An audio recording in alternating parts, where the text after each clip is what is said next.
Þorvaldur, þetta mjög sárt fyrir okkur öll. Jú, það eins og gengur að gerist. Það svona hlutir í lífinu sem maður er svekktur með og þetta var eitt af þeim, en það kemur annar dag eftir þennan dag. Við vorum eiginlega með leikinn í hend okkar, það ykkur 2 færi sem fá og skora. Jú, við vorum alla leikinn alveg gjörsamlega í hendi og bara raunni klaufaskap okkar ekki getið þeirra sem að raunni kannski veldur þess, en það vill oft vera þannig að þegar maður oft of öruggur þá kannski sofnar maður að vera það.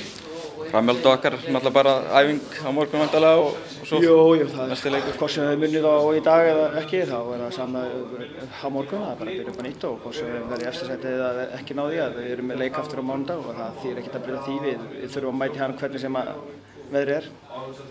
Við bara þakka fyrir. Já, þakka þér. Við gerum það, þakka þér.